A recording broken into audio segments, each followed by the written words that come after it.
the Foundation for Senior Services Senior Specialist Group presents Medicare 2024, Demystified, What's New, What You Need to Know. This is actually, I believe it's our third annual presentation on Medicare, if I'm correct, led in all three cases by my co-lead, Elka Susanna, who is our Medicare guru for the West Side chapter of SSG. We are made up of, I believe, around 10 chapters in Greater Los Angeles, from the Inland Empire to the Conejo Valley and Ventura County, and South Orange County. So we cover quite a bit of area, and we're made up of specialists of all different areas that work with seniors in various capacities, people that care about the niche of working with retirees and seniors.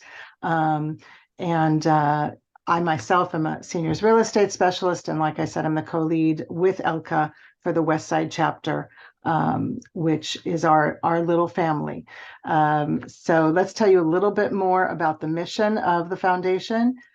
We are here to provide mature adults, families, and caregivers with education, valuable resources, and quality services to help seniors preserve their independence and improve their overall well-being, to support and advocate for seniors in need, to help ensure that all older adults are well cared for and can age with dignity without consideration of social, economic, and cultural status. We are a nonprofit 501c3. We are here to support you and educate you and your families and your caregivers. And we welcome you to call us. And if there's subjects you'd like us to cover that we haven't covered, let us know what they are. So I'd like to go ahead and introduce Elka.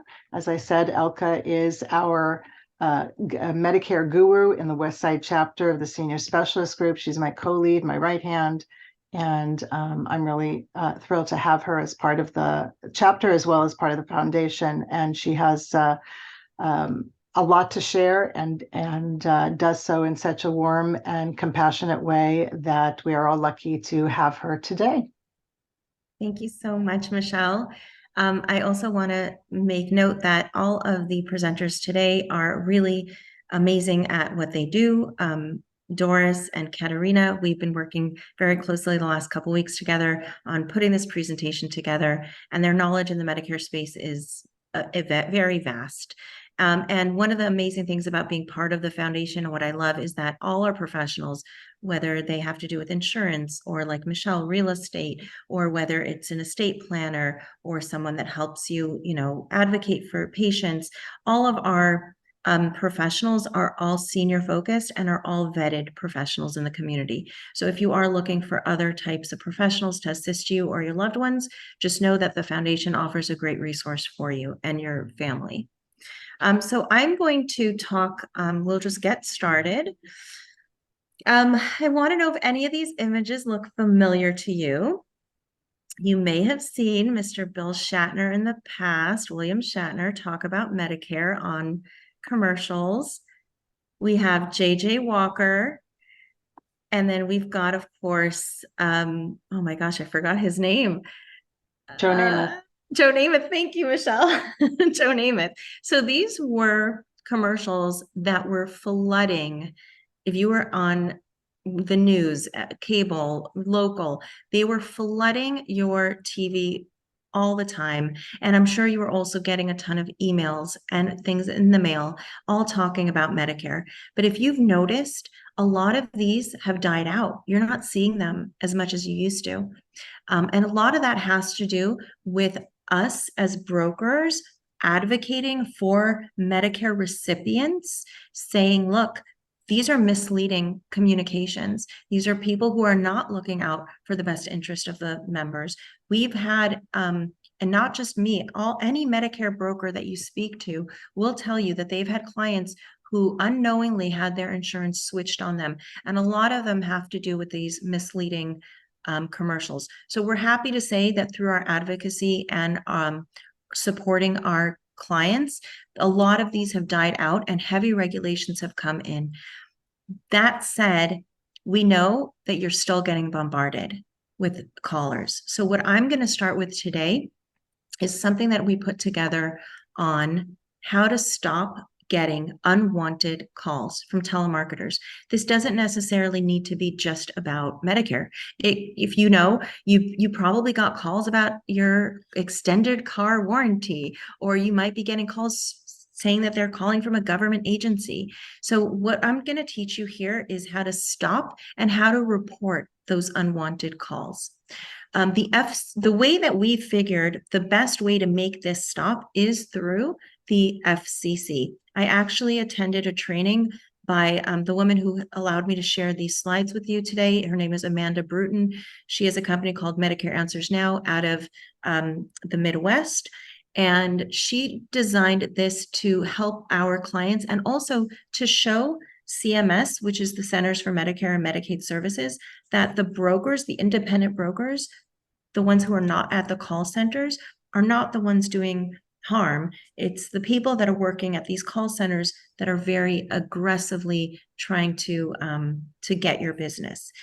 So by us showing you that, look, we are here on your side trying to report these shady people as well, we're hoping that it will cause a little bit more awareness on the role of the broker with Medicare.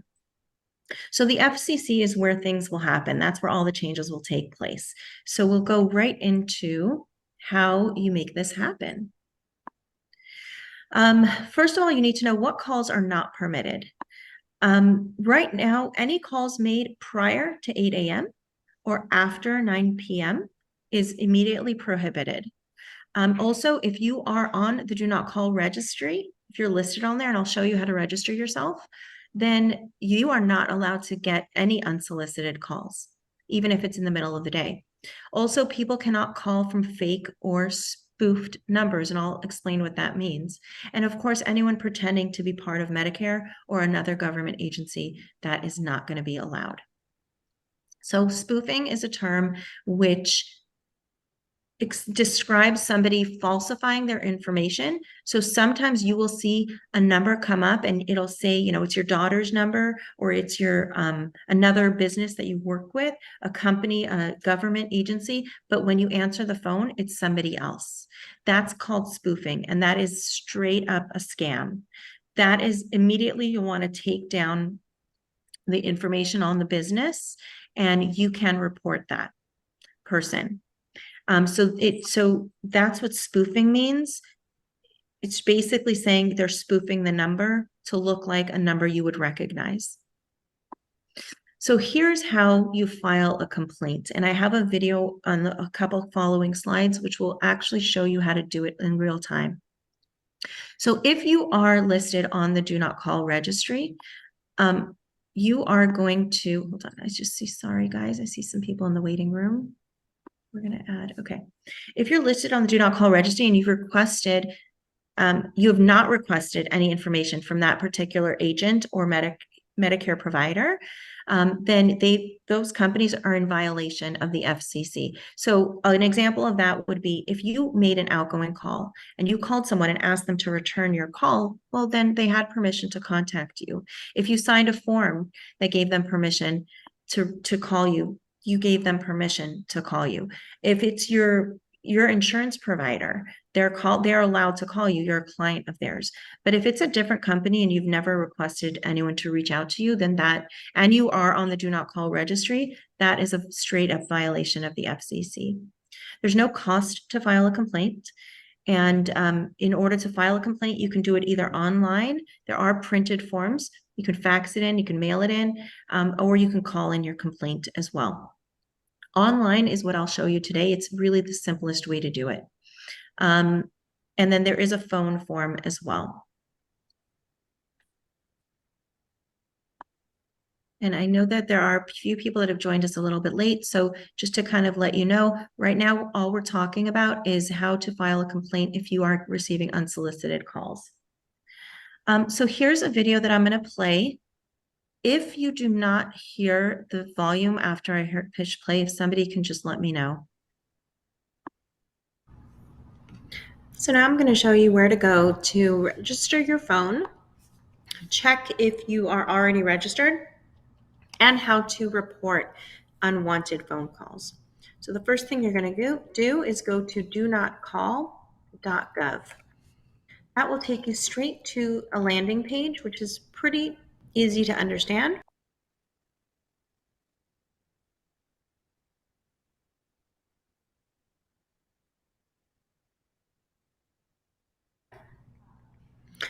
What you're going to want to do is go ahead and register your phone.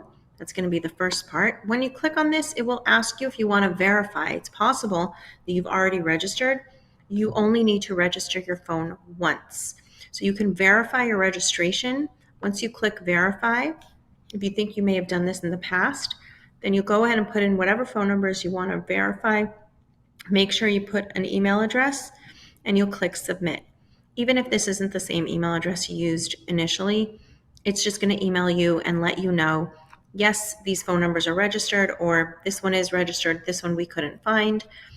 And then you can go ahead and go back to the main page, click register your phone, and go ahead and register there. Again, you'll go ahead and put whatever phone numbers you want, cell phone, landline, etc. You need to make sure to enter in an email address so that they can send you a confirmation. If you do not have an email address, your only option will be to call and add your phone number to the Do Not Call registry. Now, once you are registered and you want to go ahead and report unwanted calls, it's very simple. Go ahead and click report unwanted calls. A couple things to remember. You will be on the Do Not Call list after 31 days of registering your phone number. After that, you can go ahead and report away. If it is a robocall, you'll know because it's a recorded message, it's not a live person. You can still report that. And then they also are going to want to know the category of the caller. Was this a warranty call? Was this a insurance call, etc.? And now I'll show you what that looks like. You'll go ahead and click continue. Over here, what is your phone number? So they need to know, what number did you call to verify? Did they call to verify that you're on the registry list? Now, when did you receive the call? Be very specific. The good thing is you can look at your caller ID and you can tell, yep, I got a call at 9:16 a.m. So you can look at your caller ID and see when that call came in. Was the call a recorded message or robocall? Let's just say no, maybe it was a live person. And did you receive a call or was it a mobile text? So we'll say phone call in this case. What was the call about? So this is a drop-down menu. Maybe it was about reducing your debt. Maybe they were pretending to be a government agency. Was it about medical or prescriptions, etc.? So there's all these different options that you can choose from. Once you make a selection, let's say this was regarding, pretending to be Medicare, click continue. You're going to want to list the phone number that called you. Again, look at your caller ID and see what was the number that, where did the call come from? If you happen to know the name of the company, you can enter it. If you don't know the name, you can leave it blank. Have you done business with this company? Chances are you haven't, but you can say no. And have you asked them to stop calling you? That's yes or no. Sometimes they just leave a voice message. Sometimes you don't even pick it up because you can see that it's spam and you don't pick it up. So you may not have told them that you wanted them to stop calling, but you can still report them whether or not you answer the call or not. This is optional, voluntary information. If you want them to continue the investigation, you're welcome to put in your information. And of course, any other comments that you think would be helpful. And then you click submit. Simple as that. I hope you found this helpful. Okay, that was just a quick video of how to report it. I will also share in the chat right now. I'll put the website, which is just the Do Not Call website. So I'll put that in the chat before we end the meeting today. And then I noticed that the drop-down menus didn't appear in the video, so I apologize, but when you do go to the donotcall.gov website, it will have all those drop-down options. It just didn't show in my video. So now what happens? You made a complaint. What happens? So you're going to get an email confirmation. That's why it's important to get that email address, to have an email address on there.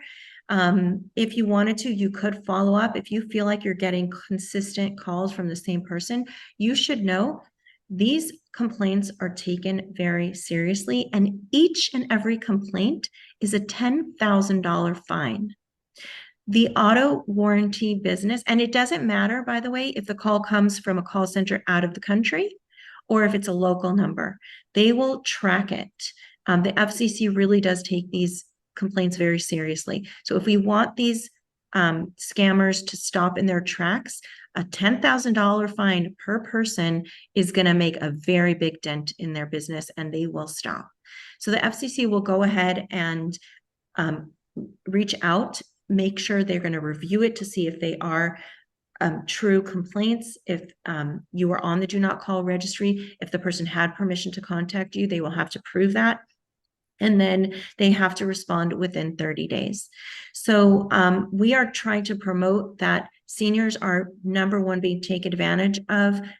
I feel like you guys are in that top population of people being taken advantage of. So I want to make sure that we're giving you the tools necessary to advocate for yourself and to fight back. And this is a very simple way. You saw it's just one quick website, one quick way of doing it. With that, there are amazing people in our industry, and there are people that really are there to assist you and that work very compliantly. And I'm so proud of all the brokers that are part of the foundation, all the Medicare brokers that we have. And really, like I mentioned at the beginning, all of our professionals, we vet them out and we make sure that everything that they do is on par with using the foundation's name. We don't want them being part of the foundation if they're not going to represent us well. So if you are looking for somebody that you know will do what's right for you and advocate for you, please do reach out to the foundation and view our website. I would like to now introduce an amazing Medicare broker and colleague, Doris Ford, who will talk now a little bit about Medicare itself, what you need to know, some background on the program, and who qualifies. So Doris, with that, I will allow you to introduce yourself, and the stage is yours. Thank you. Thank you, Elka, for that introduction. I appreciate it. So we understand that Medicare can be confusing and overwhelming. I am the founder and CEO for Benefits Group, and I work with individuals who are turning 65 or are already there and need help to understand the maze and the confusing part of Medicare. Today, I'm going to talk to you about maybe 5 subjects that you might want to learn and take notes. Hopefully by the end of this presentation, you will have a little bit more clear understanding of what Medicare is, how it works, what are the differences, and learn some new vocabulary as well. So what is Medicare? So Medicare is a federal program for people who have been disabled for at least 24 consecutive months, and on their 25th month, they automatically get that Medicare card. And also for people who are turning 65 years old and do not have health insurance. These are the people who must enroll in Medicare. Also, people who have turned 65 while they are on an individual plan directly with the insurance company or through Cover California. And it's very, very important, if you are enrolling Cover California and you're getting a substantial amount of a subsidy, to make sure that you do enroll in Medicare when you're eligible, because you no longer qualify for that subsidy. And if you are eligible for Medicare, sometimes Cover California can come and let you know that you may have to pay those subsidies back. Also, if you are working for an employer who has less than 20 employees, you do have to enroll on Medicare, because then your Medicare becomes primary. You do not have to enroll if it says you do not enroll when you should. You might end up with a penalty for your Part B and your Part D for Doris. So that penalty for Part B is 10%. And a lot of people don't realize that that penalty is for a lifetime, or as long as you are enrolled in Medicare. Next slide, please. So who does not need to enroll? So people who are working for a larger company that has more than 20 employees, they can delay enrolling in their Medicare. And this is very important that you talk to a experienced broker who knows the differences between what are the benefits of Medicare, how much does it cost. It's very key to analyze if it makes sense for you to either stay on the group plan or go on Medicare. Many times an employer plan or a lot of employers are not paying as much or 100% of that group plan, and individuals are having to pay maybe $400 or $500 a month for that group plan. But you also have to consider if you have your family enroll on that group plan, maybe you may have to delay Medicare because you cannot afford to enroll your family on an individual plan. So that's very, very important. Also, talk to your HR or your broker to make sure you're making the right decision. Next slide. Oh, I forgot to mention the credible coverage part. When you are coming off a group plan, you have, in order for you to stay on that group plan, you must have a plan that is as equal or as good as what Medicare plan indicates. So most group plans meet that standard of being as good as what Medicare says. So talk to your HR manager or your broker, because if you are enrolled in a plan that is not creditable coverage according to Medicare, then you might end up paying a penalty for that plan. Also, after you enroll in Medicare and you enroll in a Medicare plan, the insurance company is going to send you a reminder letter asking you to confirm that you do or you did have credible coverage if you enrolled after you turn 65. I hope I'm not confusing you guys. Next slide. I know it's a lot to digest, but here's the gist of Medicare. If you can just remember this part, pay attention. Okay, so Medicare has parts and Medicare has plans. So these are two vocabulary words, parts and plans. So the parts of Medicare are Part A, B, C, and D, right? So Part A and Part B together are called Original Medicare. And what Medicare is, it's not free. A lot of people think, oh, when I turn 65, I don't have to pay anything for my insurance. Well, guess what? Surprise, surprise, surprise. I talk to people that are turning 65 every day, and when they realize that they do have to pay some part of it, they get upset. But don't get upset. Most people have what they call premium-free Part A.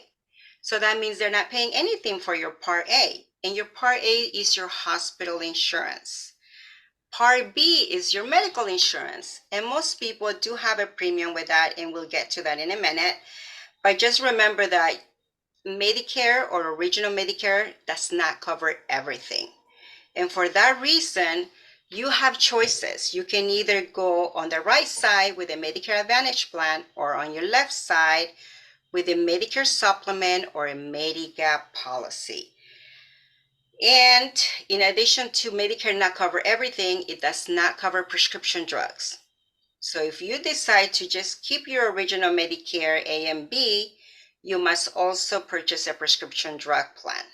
I had a scenario yesterday with one of my clients, turned 65. Yesterday was his birthday, so I enrolled him on a prescription drug plan. He says, no, I don't want to pay for a prescription drug plan. I cannot afford it right now. I'm not working.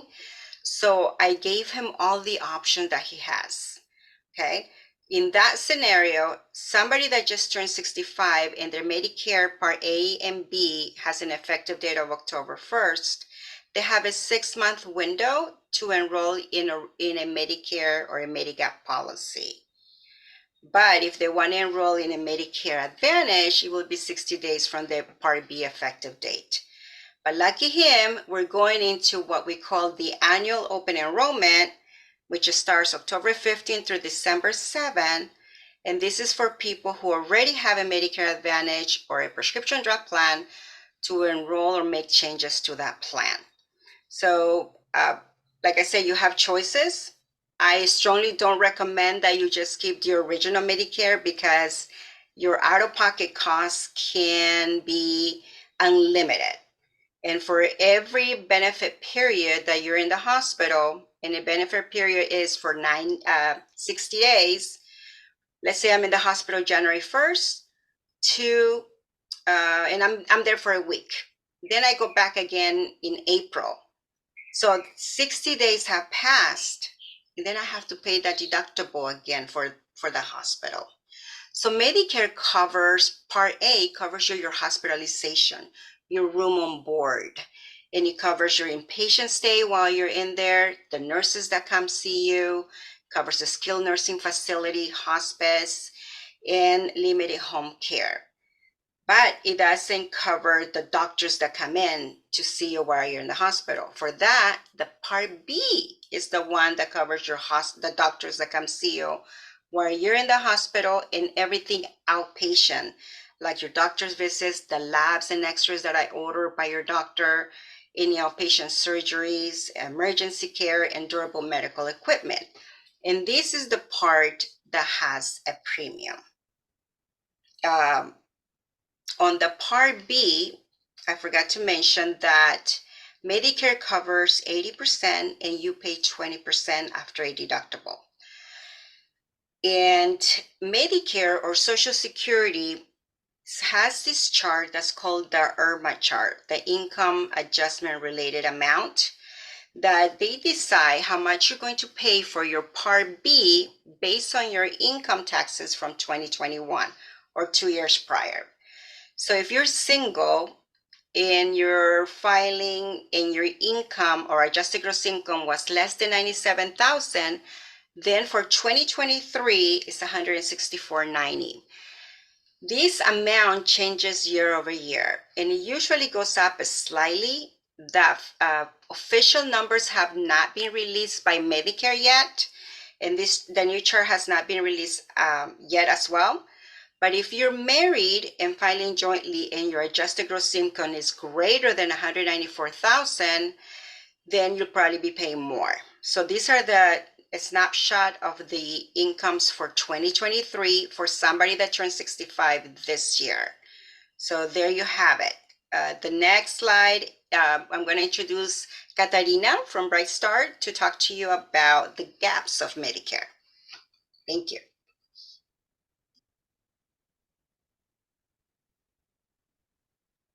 Katarina? Is she muted? Unmuting myself might be good. Sorry about that, Okay. everybody. I'm That's such a okay. newbie to this, right? Sorry, I'm Katarina Height. I'm with Bright Star Insurance Services. I am a regional VP, and what that means is I basically train other people to do what I do. And I didn't even see this slide before, but yes, we're going to get into it. So if we can maybe go to the next slide. So here we go. So I know Doris talked about Medicare, Part A and Part B. And just to be extra confusing, everything in Medicare has two names. So we call that Original Medicare. We can also call it Fee-for-Service Medicare. And that is the Part A and Part B. Now that is a national insurance policy. And what that means is you can go to any doctor, any hospital, anywhere in the country, as long as you have that Part A and Part B, and the doctor accepts that insurance. And so, like Doris was mentioning, Part A is hospitalization coverage, Part B is outpatient. And the biggest problem with having just that Original Medicare is that the outpatient portion, yes, there is a Part B deductible of $226 this year, but also Medicare only covers 80%. And you would then be responsible for the remaining 20%. And the problem is that 20% that we have to pay, there is no max out of pocket, because any insurance we've had up until this point, there's always been like once you pay $5,000 out of your pocket or $10,000, whatever the number is, the insurance company is going to step up and pay everything, right? Well, Medicare doesn't have that. And that's why we add something to that Original Medicare. And there are two options of how to take care of that. And so option one means a supplement plan. Again, that has two names. It can also be called a Medigap policy. And those policies are really there in place just to take care of the financial responsibility that Medicare doesn't cover. Now, there are 8 or 10 plans out there to choose from, And it really depends. The coverage varies a little bit between the plans. But if we look at a more of the comprehensive plans, it's pretty much going to cover most of what Medicare doesn't. And then the problem with the supplement plans is they have a premium. And in our area here, Ventura, LA County, they can vary a little bit, around $150, $170 roughly a month when we first turn 65. And these plans then go up in price every year. The supplement plans do not cover prescription drug coverage, excuse me. So we do have to purchase that standalone prescription drug coverage because otherwise, like Doris was mentioning, we do pay a penalty if we do not enroll in prescription drug coverage. We have to have creditable coverage. And so the supplements give you the flexibility, the freedom to go where you want, but they don't cover all the extra ancillaries like vision, hearing, dental, over-the-counter benefits. There's a lot of things that are not covered on the supplement plans. And so that's why a lot of people consider the option 2. Well, option 2 means that no longer is Medicare an active part of your care. And I don't know any other way to say this. Yes, you are required to have Medicare Part A and Part B in order to enroll in a Medicare Advantage plan, but you kind of file away that red, white, and blue Medicare card at home. You don't show it to a doctor or a hospital. You really only show it to your insurance agent because she will need the number on there, the Medicare number that's on there, when we come to change your plan for next year. But the Medicare Advantage plans, we bundle that Part A and Part B. We call that Part C. And most of these MAPD, Medicare Advantage prescription drug plans, include prescription drug coverage. There are some that don't, and those are really geared more towards veterans who can get their prescriptions through the VA. But for the most part, the Medicare Advantage plans include prescription drug coverage. And they do come with the vision and the hearing and all the extra benefits. And there are so many different benefits, and each plan offers a little bit different.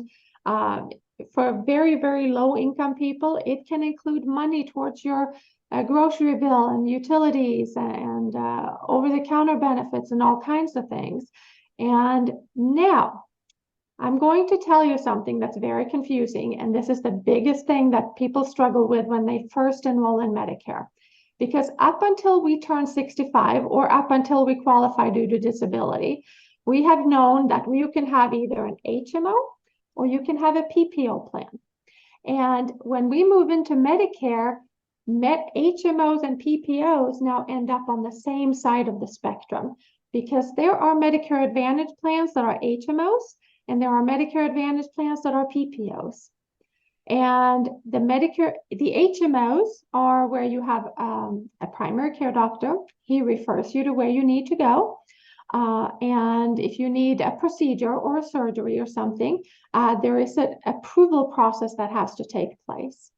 The PPOs gives you a little bit greater freedom because now you can go to a doctor without a referral. You can see a specialist and you can seek care from probably a little bit larger network of doctors that you can choose from, but you still do have a network. Now, so the Medicare Advantage plans are HMOs and PPOs, but if we go back to option 1 for just a moment, if you go to a doctor's office or if you talk to your friend or the neighbor that has been on Medicare for 10 years, he's going to say, oh, I have a PPO. Well, he has a supplement plan.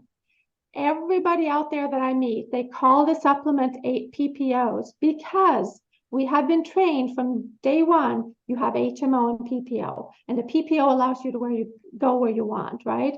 When we get to Medicare, we move those PPOs into the Medicare Advantage, and the supplements is what now gives you the freedom. I know it's confusing and I know it's complicated, but does anybody have any questions about that? Because that is such an important part of Medicare and how things work.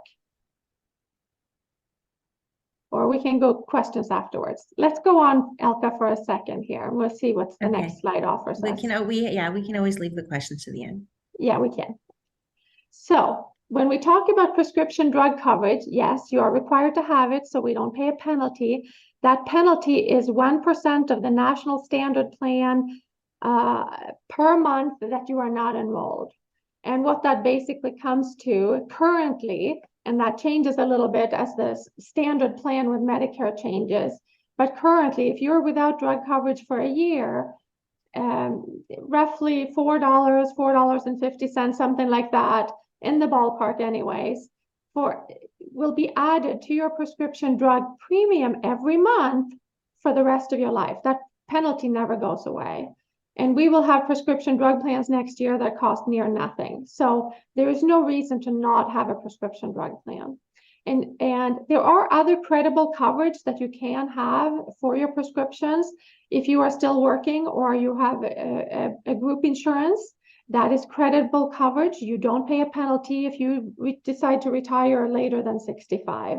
If you have TRICARE, which is for active military service members and their retirees and their families, if you have Indian Health Services, or if you qualify for VA.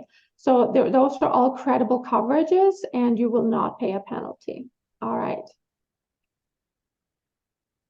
There are two types of prescription drug plans. So yes, you can buy that standalone prescription drug plan if you have a supplement plan, or you can get your drug coverage through the Medicare Advantage plans. And you also, of course, have to be qualifying for Medicare Part A and or Part B, and you also have to live in the plan service area. Now, when you have a Medicare Advantage plans, here in California, those are really based on counties. So if you live in Ventura County and you move into LA County, you will need to change your Medicare Advantage plan. If you have a standalone prescription drug plan, those are based on the state. So you really have to move to Kansas, Florida, or Indiana, or, you know, out of state somewhere. All right. All right. So for high income earners, we pay IRMA, income related monthly adjusted amount. IRMA is nobody's friend.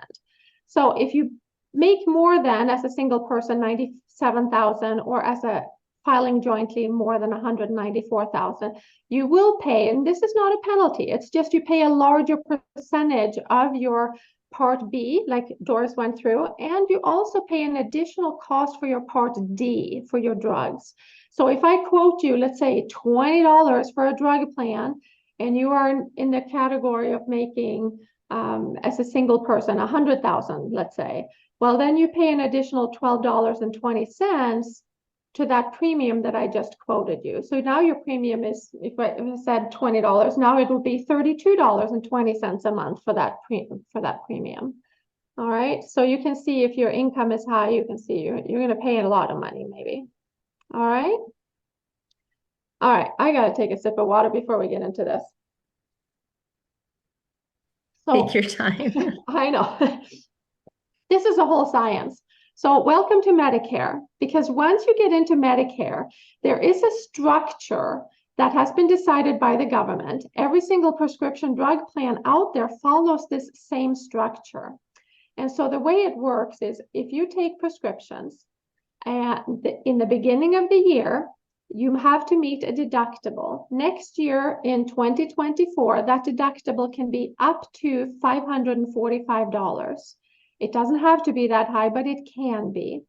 It can also be just if you take brand name medications. It really depends on the plan, and each plan can set their own structure a little bit, but they have to follow this basic structure. It can't be more than $545. And so what that means is, in the beginning of the year, you will be paying the full cost of your prescription drug plan until you reach that deductible. And then we move into the initial coverage stage. And that's the second column there from the left. Now we start paying smaller copays, which are a fixed dollar amount, or we can pay a co-insurance, which is a percentage. And then the insurance company will pay the balance, right? So now we look at how much are you spending and how much is the insurance company spending. So when we look at the total cost, which is actually the retail cost of that medication, when all your medications throughout the year add up to $5,030 for next year, then people move into what's called the coverage gap. If you have ever heard the term donut hole, that is traditionally what we used to call it. And in the donut hole, people pay 25% of the cost for both generic and brand name drugs.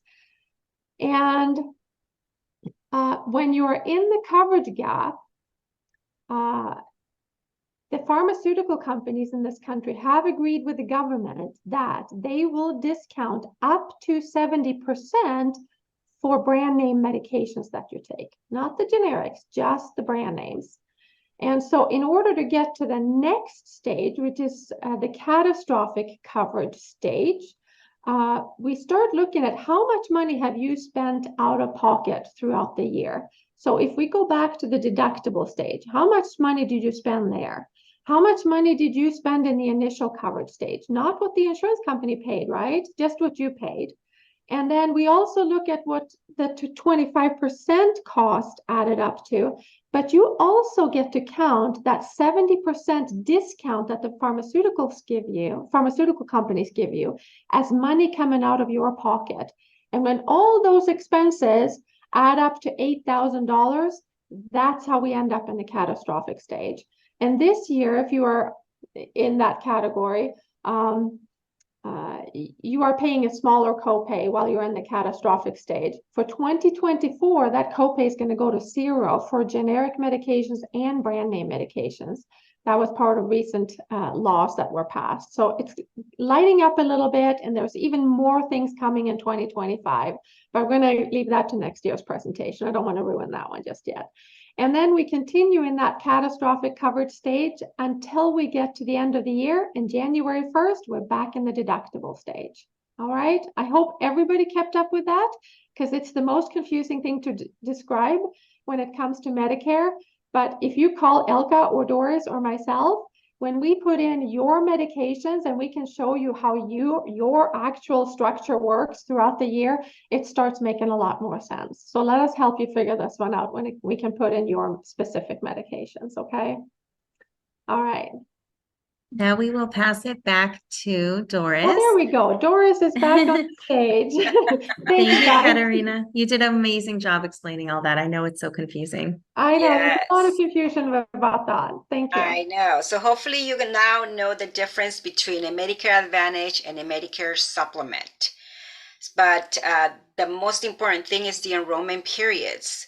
So there's different times of the year that Medicare eligible people have an opportunity to enroll. Number one is to enroll when you're first eligible, or when you're turning 65.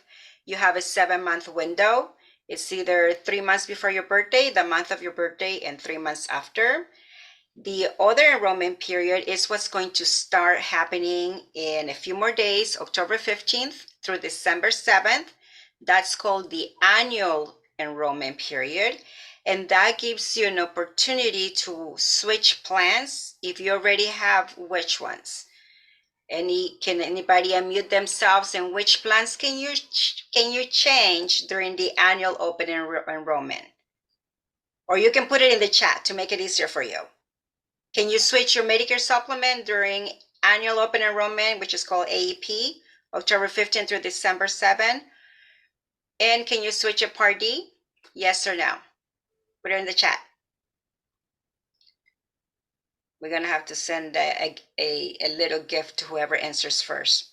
Nobody wants to volunteer? I don't see Susanna, it. yes. Oh, they're saying Susan said yes. Shirley said yes. All right, perfect. You might want to explain that. Yeah, so you guys are paying attention during annual open enrollment. It's going to start next in 2 weeks, October 15th.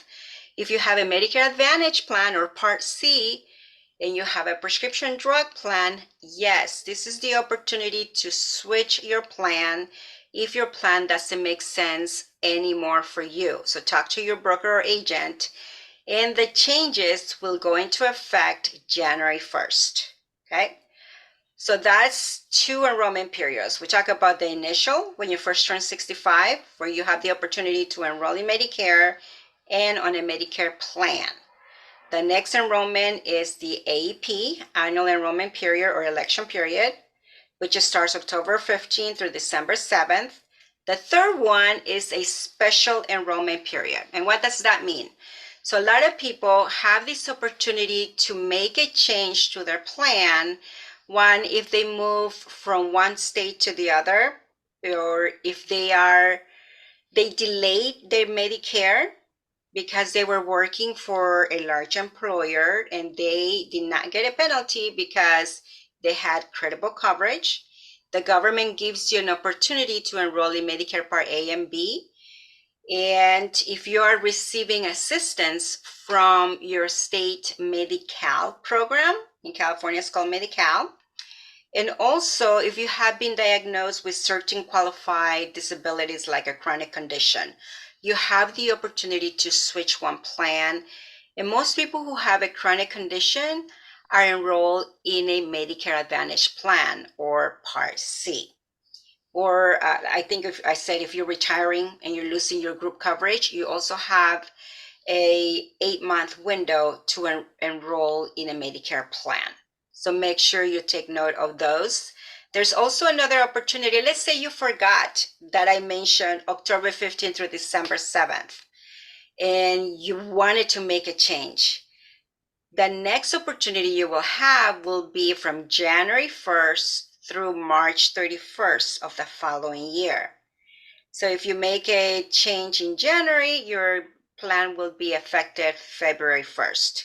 So only for those folks that didn't have an opportunity to change, let's say you were on vacation, you were in the Bahamas for the last quarter of the year. I don't know how sunny it is over there. I don't think it is, but bad example.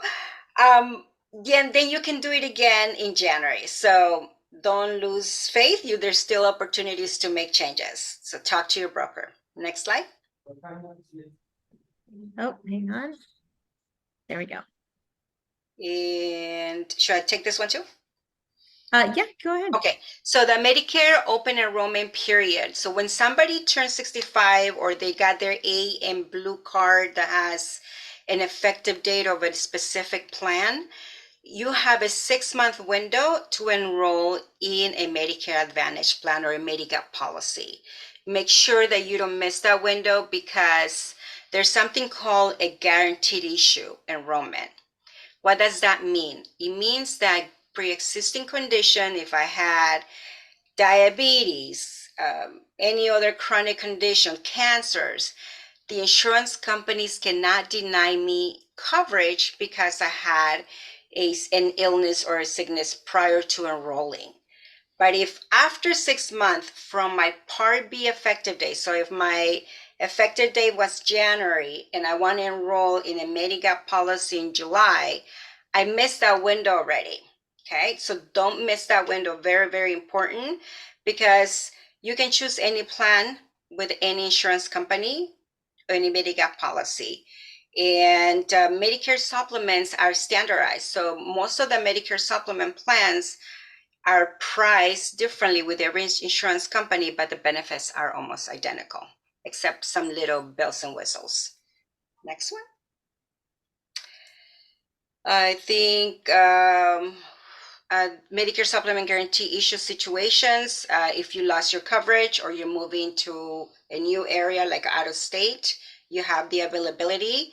And if you do not qualify for a guaranteed issue, there's an additional opportunity for you to switch plans. So right now there is an insurance company that is offering a guarantee issue enrollment and no questions asked, and you don't even have to be enrolled in a Medicare Advantage or a Medicare supplement. If you really want a Medicare supplement, you can do it this year for a January 1st effective date. I don't think we're allowed to say the carrier, right? No, yeah, we Okay. kind of. All right. I think that's it on this slide. Yes, I think so. Okay, so I will talk a little bit about what the changes are for 2024. So unfortunately, usually by this time of year, Medicare CMS has already announced what the premium changes will be. We have an estimate. We kind of have an idea of what we think it will be projected, but at the moment, we don't really know for sure. So I can tell you that it's projected it'll be increased to something about $175. I'm sure we will probably see an increase in the annual deductible as well. So for those that are on the Plan G, which is a Medicare supplement plan, they are responsible for the first annual the Part B deductible annually. This year it's $226. Previously, it was $233. And next year, we're not really sure what the Part B deductible will be. Again, we can project that it will likely increase slightly, but unfortunately, it hasn't been announced yet. Your broker, your local broker, will be able to give you that information as soon as Medicare makes that announcement. Some other changes that have happened, which are positive, is that the Extra Help Program, or Low Income Subsidy, LIS, has expanded. So those who previously weren't able to necessarily qualify for low income subsidy might be able to qualify now. And the subsidies, this is a federal program offered through Social Security Administration. You would apply through ssa.gov/extra help. And what that does is it assists you with the out-of-pocket expenses you have for your prescription drugs. And it doesn't matter if you're on a standalone prescription drug plan or if you're on a drug plan through a Medicare Advantage plan. This is there to support you for those that are in the lower income bracket to help cover your costs. So if you're not sure, if you think, again, going to a local broker to support you, they can help you apply for this and see if you qualify. The other thing is something that Katarina had mentioned was regarding the Part D.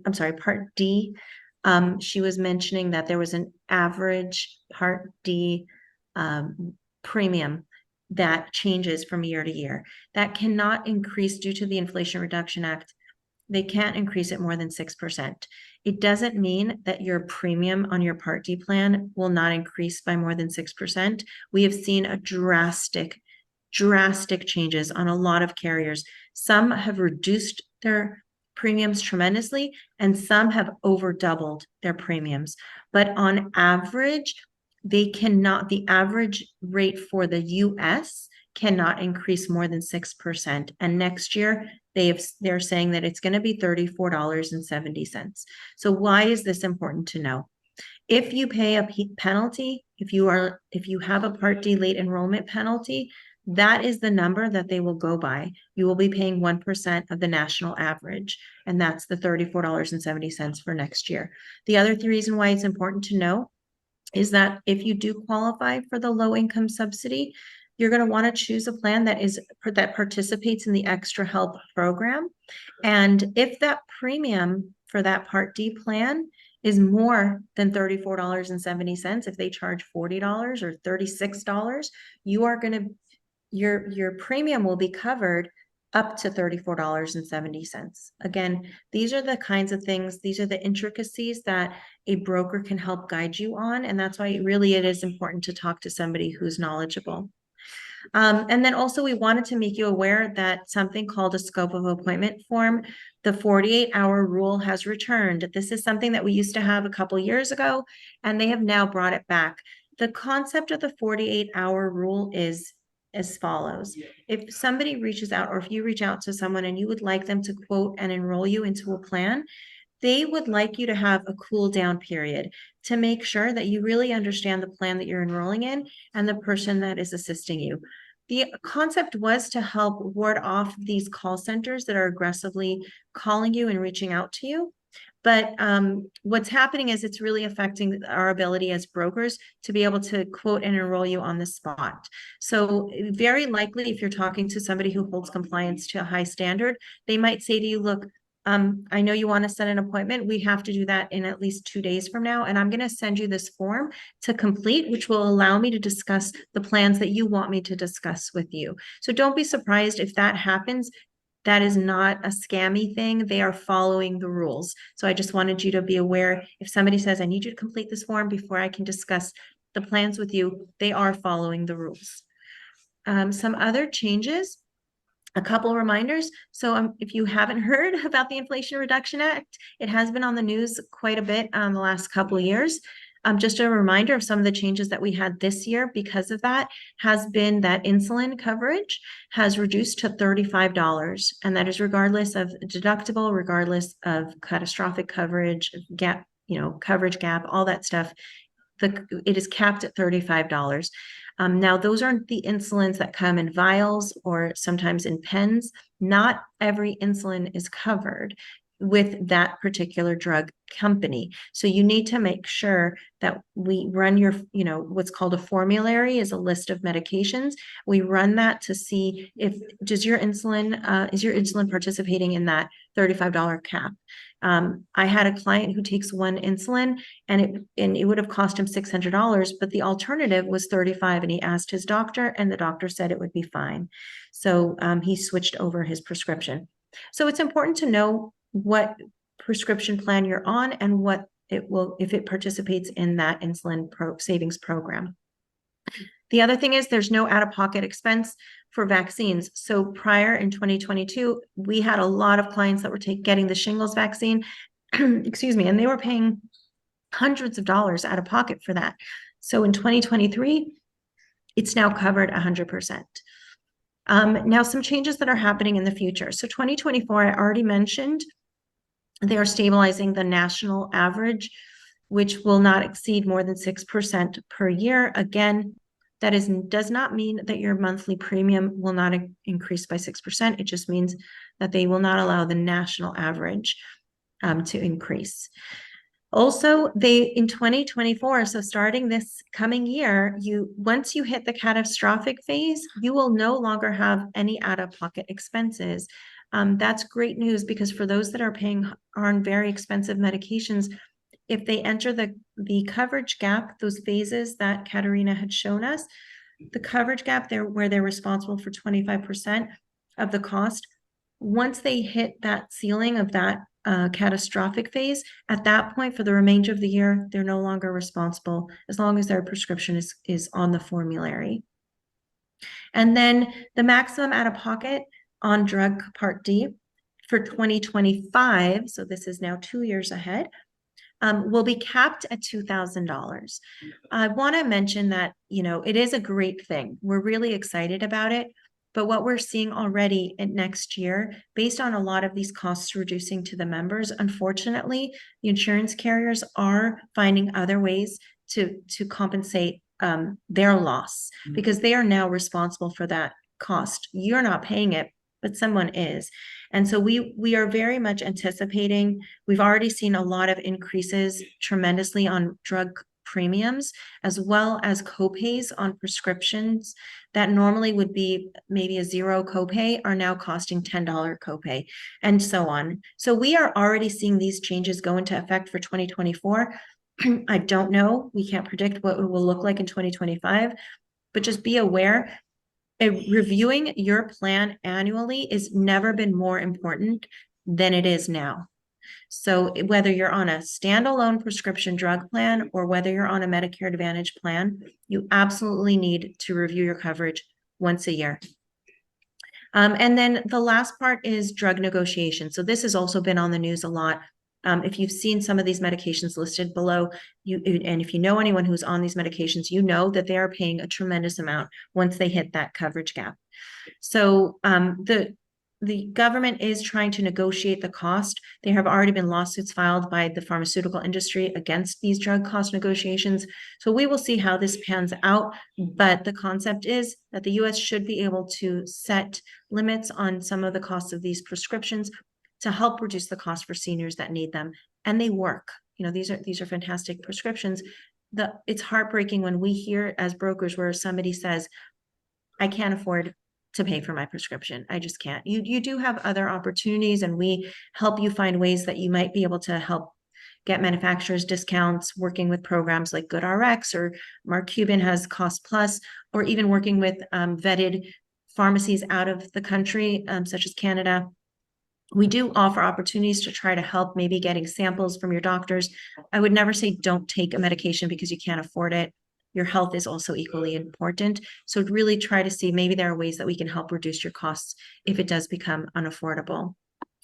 And then there are options. You don't have to, a lot of people, when they first get on Medicare, they just are so scared that they're going to face penalties. I know we spoke a lot about penalties throughout this presentation, and people get nervous. Don't be nervous. Talk to somebody who knows what they're doing. Talk to any broker that's part of the foundation, really are qualified to assist you. And they will tell you, hey, you know what? You're on an employer plan and they're covering all your premiums, and just don't take Part B. Why pay for it if you don't have to?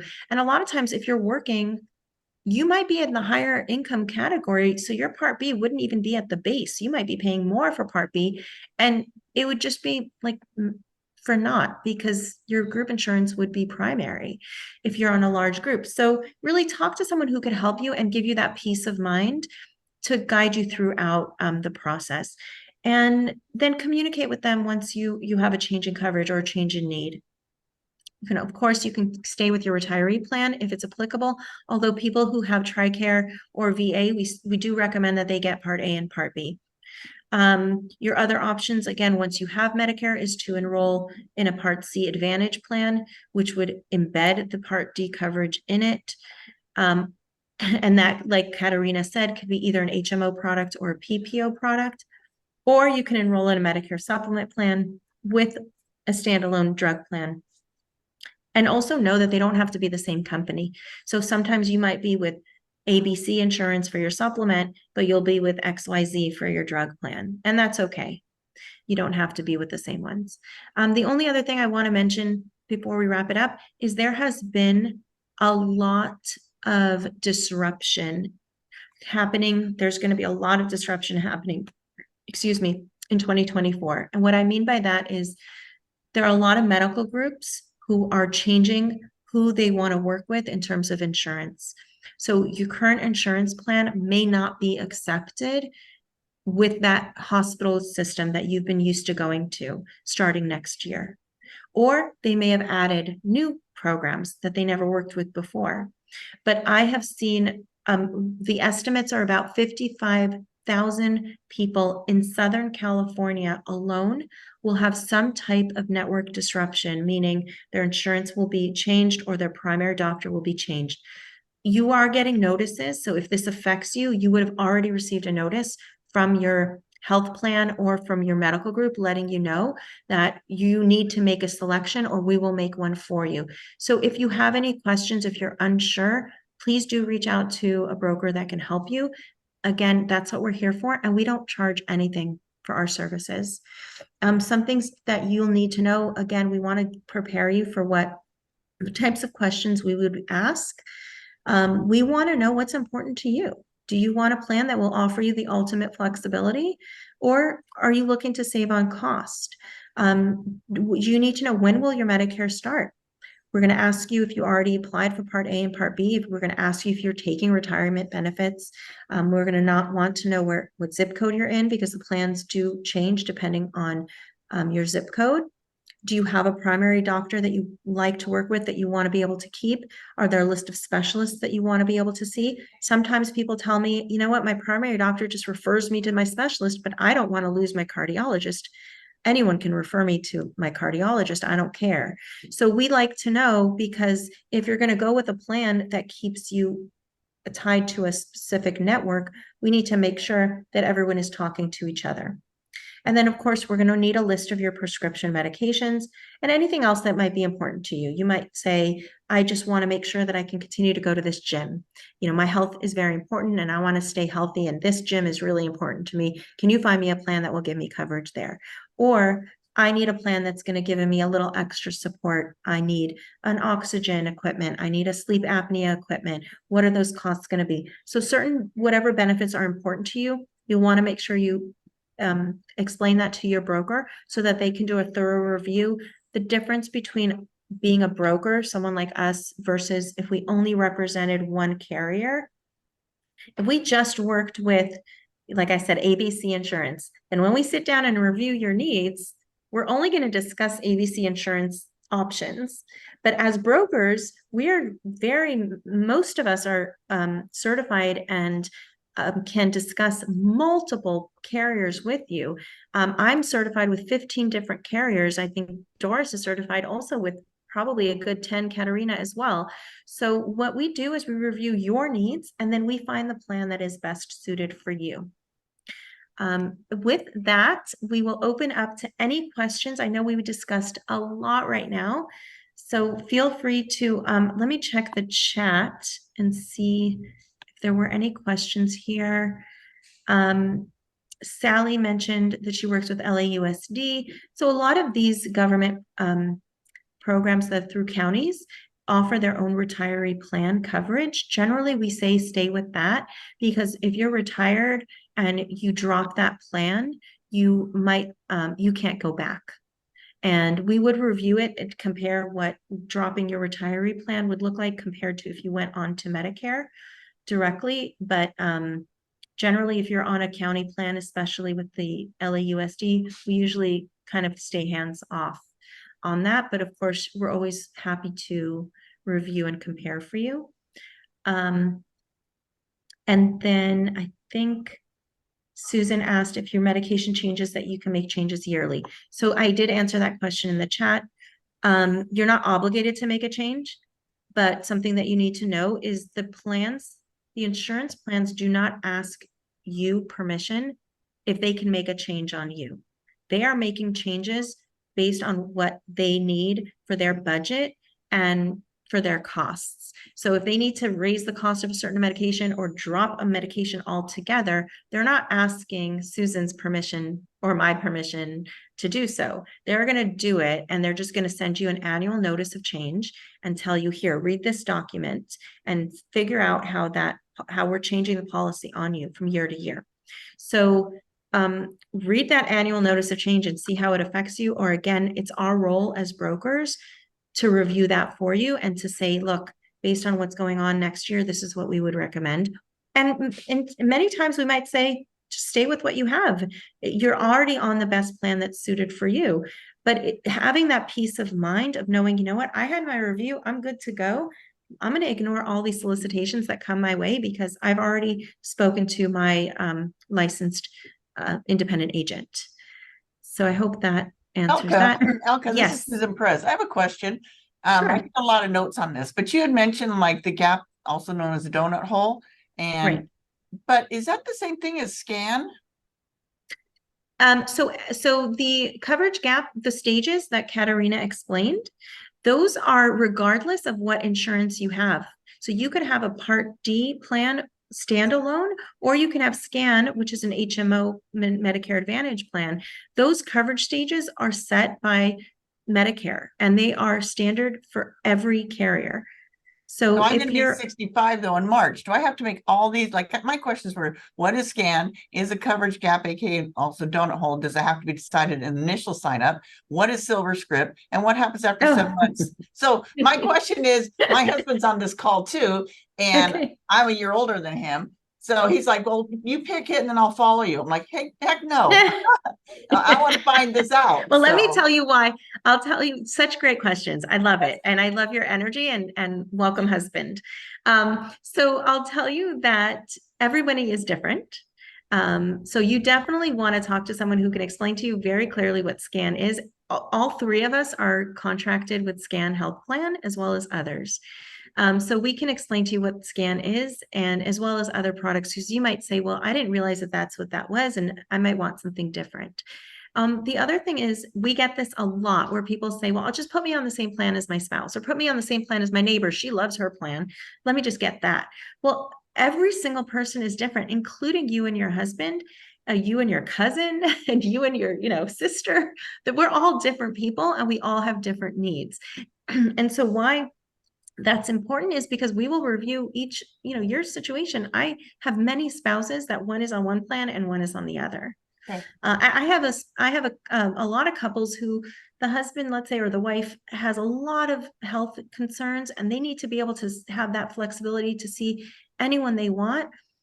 Where the wife is in really good shape, and doesn't have as many health concerns, but they can't afford for both of them to be on a Medicare supplement. So we have one on the supplement and one on the Advantage plan. And that's okay too. So really, it's just, that's why it's important to work with a broker who can really qualify each of you and then let you know what would be best. So what I would recommend is, whatever area you live in, you can search for a broker in your area on the foundation's website, or you can, of course, take down any of our information and you can reach out to us directly. We will never call you like you saw at the beginning of my presentation, we will never make unsolicited calls to you. So if you want to reach out to us or email us, that would be a compliant way for us to respond back to you. Okay, thank you. Can I You put got it. something in here too? Because a Yes, lot please. of people say, oh, I'm healthy, I'm going to be fine, I'm just going to go on a Medicare Advantage plan. And I'm going to pay that zero premium. I don't have to worry about it. I'll go for my physical of once a year. Everything will be great. And then when they get diagnosed with something 15, 20 years down the road, all of a sudden now they would like the supplement plan that gives them the greater freedom to go to UCLA, Cedars-Sinai, Jules Stein Eye Institute. I can give an example. I had a lady in 2016. She was diagnosed with a very rare form of breast cancer. And because she had a supplement plan, she actually opted to go to the MD Anderson Clinic in Houston, Texas. She got the best cancer treatment that this country has to offer. And because she had the supplement plan, she could do that. But if you start with a Medicare Advantage plan, and then what happened? Oh, sorry, but I don't know what happened. Yeah, it doesn't matter. So if you start with a Medicare Advantage plan and then want to switch to a supplement plan when a diagnosis comes along, at that point you have to go through underwriting to get on a supplement plan. If you already have a scheduled surgery, if you have already had a heart attack, if there's already cancer within the last 2 years, there's all kinds of medical questions that will be asked of you at that time. And I think that's just an important piece of information to have. The Medicare Advantage plans are certainly going to take care of you really, really well and financially very savvy. But if you want to a greater freedom and the flexibility that we talked about throughout this presentation, the supplement plans are going to do that. But you have to enroll when you are healthy or in your open enrollment when you first turn 65 or qualify for Medicare. Okay. Thank you for explaining that, Katarina.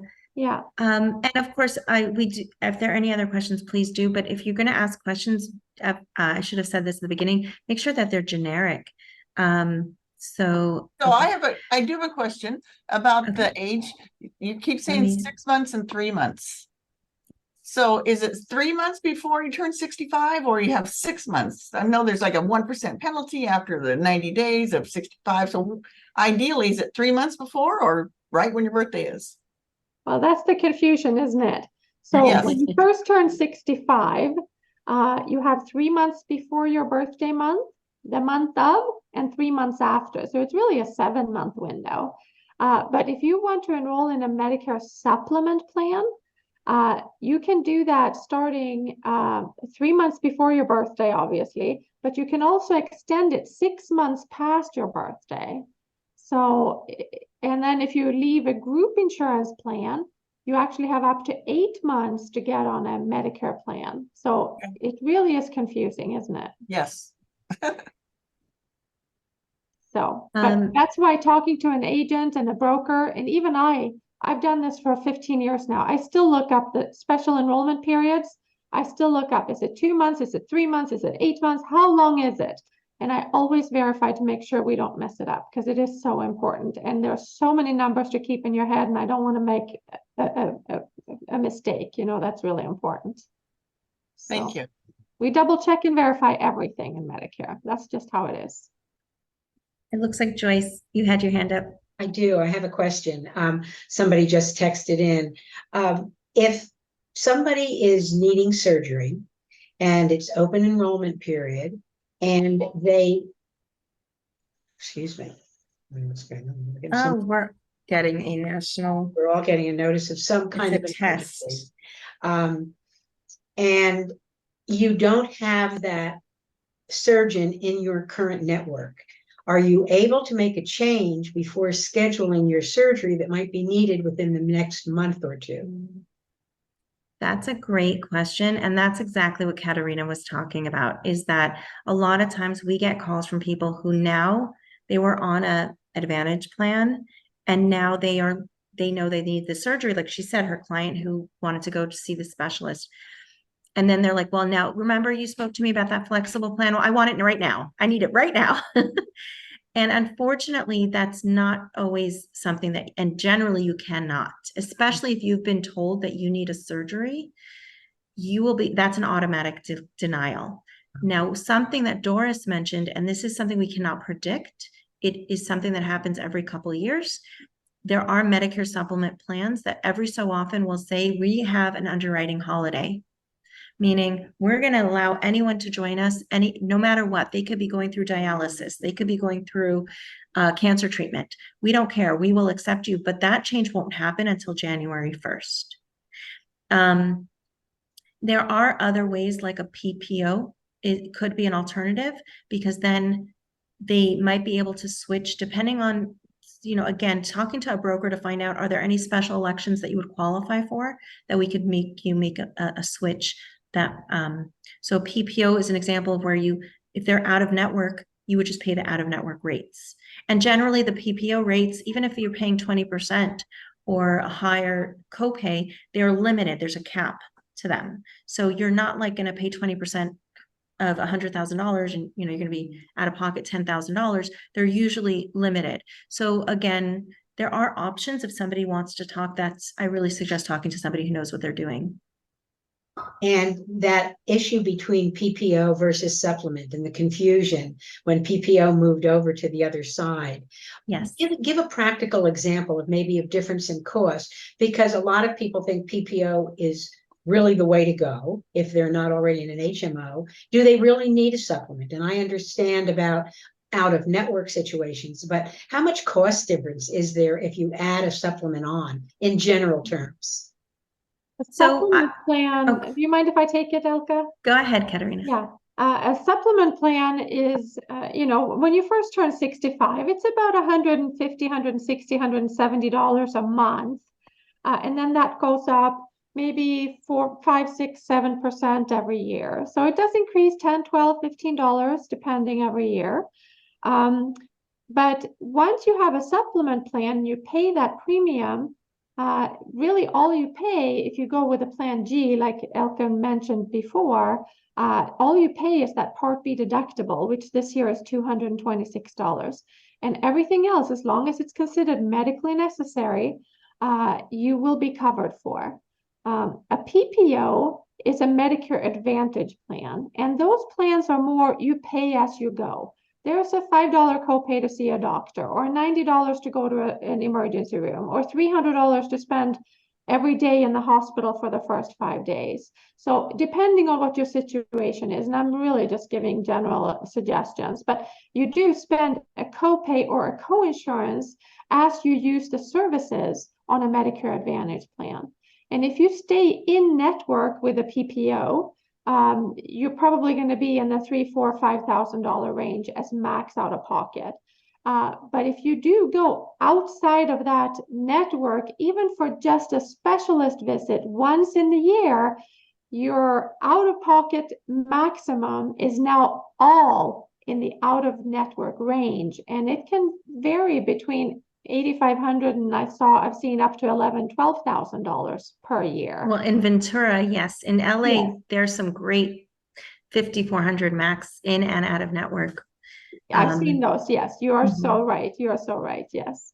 So it really depends on which plan and where you live. LA Right. County is a very urban county. So you do have great benefits. Here in Ventura, we're a little bit still the red-haired stepchildren. We're still treated a little bit differently. I'd also like to have you talk about what I think is a myth in terms of HMO Medicare Advantage. There was a sense that HMO didn't provide the same level of quality of care. My understanding is, in talking with all of our wonderful specialists in Medicare, that's not really the case. And can you just address that for those that have Medicare Advantage HMO? Yeah, I'll take that question. I actually just recently attended an event with Cedars-Sinai, at their Culver City location, and that specific question came up where somebody said, well, if I walk in with an HMO card, is the doctor going to treat me differently? And they said, absolutely not. And this is how they explained it. It used to be when you would go to the doctor's office, and I'm sure all of you guys remember this, you would go in there and you would see all the charts, and they would be color-coded charts. And it would look so like, oh, look at all the colors of the rainbow. They're so pretty. And what they said was, what we didn't know, and the back office knew, is the charts were labeled different colors depending on how they were getting paid. And so if that was somebody who was a fee-for-service Medicare with Medicare supplement, they would take them quicker than they would take the HMO. Nowadays, that is all eliminated. So everything is all done through electronic medical records. People do not know, the doctors are not knowing who walks in. They have nothing to do with the billing. They have a billing department that handles it, and they cannot differentiate a patient based on what their coverage is. If they are able to see them, they can take, and they could take their insurance, they will treat them equally as well as any other insurance provider. And in many cases, the HMO does offer, like Katerina had mentioned, a lot of these other extra benefits that they wouldn't normally get. I mean, nowadays they're throwing in, I've seen plans that offer pet care. They will walk your dog if you're hospitalized. They are plans that offer Instacart grocery delivery. There are, I mean, tremendous options right now that we've never seen before. And especially, I know Katerina in LA County mostly. But they're fantastic plans, really robust in benefits, but you just need to know what you're giving up is that flexibility. And as long as, if you say, look, I just spoke to clients, they've been our clients for 10 years, they've been on Medicare supplement plans, and they're paying $700 a month between their supplement plans, the couple, husband, wife, and their drug coverage. They're paying $700 a month. And they said, well, all our doctors are all at UCLA. We're never going to leave UCLA. So why are we paying so much? Can we move? And I told them, look, you can. The other thing to note is you have a trial period. So you have a 12-month trial. If you decide that you've never been on an Advantage plan, you want to try it out and just see how it goes, you have 12 months where you can play around, see if it works for you. And anytime during that 12-month period, if you want to switch, you can go right back to the supplement, no questions asked. So that's been a good opportunity for people who want to kind of see, let's just see, test it out and have that trial run. But yeah, it can be expensive, and having the alternative is a nice option. Yeah, Katerina, go ahead. Okay, so I'm just going to fill in on something else that came to mind when you asked the question about the doctors and being treated differently. I think it has more to do with the doctors and which doctors you can see. And what we have seen because of MACRA, that was a law that went into effect in 2017, was that the smaller doctors' offices, they simply, because MACRA, what that did, it changed how doctors get paid. And they had to keep track of parameters like, did they come for their physical? Did they get their flu shot? Did they do this? Did they do that? Did they have their mammogram, their pap smear, their whatever it is? And so because of that, they had to have these pretty expensive computer systems establishing and to keep track of all this so they could get paid properly. And so what a lot of doctors did at that time, they just said, okay, we're just going to go back and we're going to take the HMOs. And because of that, they get paid, and I don't know exactly the number, but they get paid $15, $20 a month, regardless of whether you come to see them or not. And it's called a capitation fee. And so it really has to do with the smaller doctor's offices maybe bundling together in an HMO just so that they didn't have to have these large computer expenses, where the supplement plans and the doctors that accept those plans are probably part of, like UCLA, they're a part of a larger group of doctors and a larger office. And we also saw individual doctors' offices kind of just bundled together so that they could have one computer system to handle all their needs. So we've seen that in the past, but it really comes down to which doctor can you see and which doctors are in your network. And you have to, like Elka said, she had one that would go to UCLA. Well, pick your UCLA Medicare Advantage plan and save the money. So, because LA County, they have some fabulous Medicare Advantage plans with very low max out of pockets. So it's, if you can find your doctors within that network, you're golden. I would also like to add my 2 cents. So yeah, there is still that misconception that an HMO plan is not a good plan. But what they have developed and what we have to express to our membership is an HMO plan may be working with what they call a medical group. And a lot of people get confused that, for example, there's a big medical group in my area called Optum.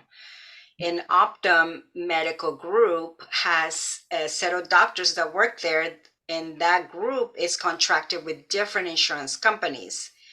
And when we're explaining the differences between an HMO and a PPO, I use that as an example. So that building, when you drive by Huntington and you see Optum, that's the medical group where the doctors work, and you have to choose a doctor in that group of providers.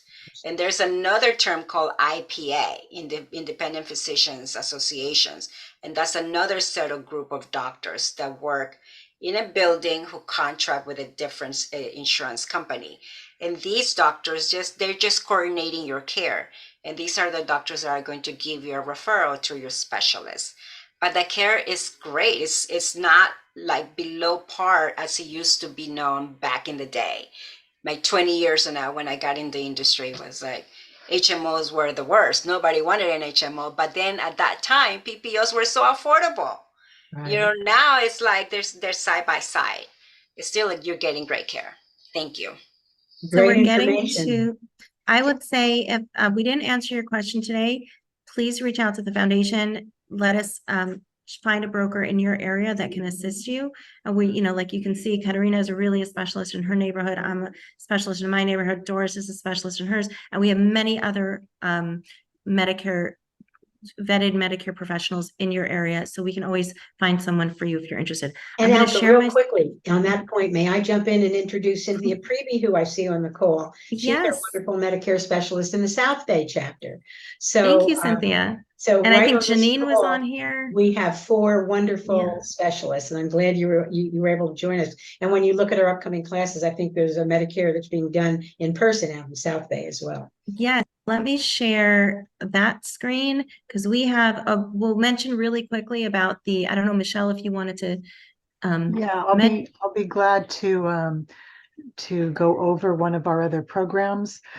We have the call companion program, excuse me, which we have for seniors who are alone and would like to have a phone friend. We ask people to either let us know if they would like to be part of that program and receive the calls. At the same time, if you are someone who would like to help out and speak to people that would like to receive the calls and be a volunteer, we would love to have you participate with that as well. And we invite you to either email us or call us at the information at the bottom of the screen and let us know. And we will be back in touch with you. Oops. And yeah, and this is the list of all upcoming education that's available for people to participate in. You might want to take a screenshot of this. Also, on the foundation's website, there's an event calendar, so you can look at the calendar and see if there's something that you'd like to join. I really am just so proud of Joyce, what you put together. All these different classes are so incredible, and the people who give them the speakers are amazing. So I really would encourage you guys, if it's local and you're able to go in person, or even if it's a virtual class, these are all fantastic. So I thank you guys all for the opportunity today as well to present to you. And then of course, feedback is important. Joyce, how can someone leave feedback? Or Michelle, do you know? You can call our 800 line.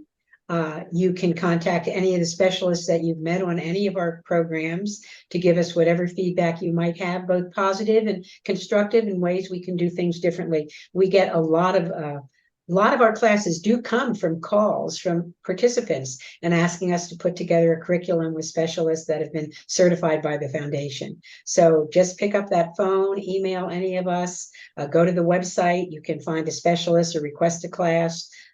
Lots of different ways to reach all of us. Yeah, I mentioned at the beginning, if there's a topic that you'd like to hear about and you haven't had a chance to hear about it, let us know what that is. Great. Well, thank you guys all again for participating today. Thank you, Doris and Katerina. Of course, you guys are amazing, and I'm so glad to have done this together with you. Joyce and Michelle as well. Have a wonderful day, everyone. Thank Thank you, you. Elka. You Have a did a great great day. job. Bye. Thank you. Bye, everyone.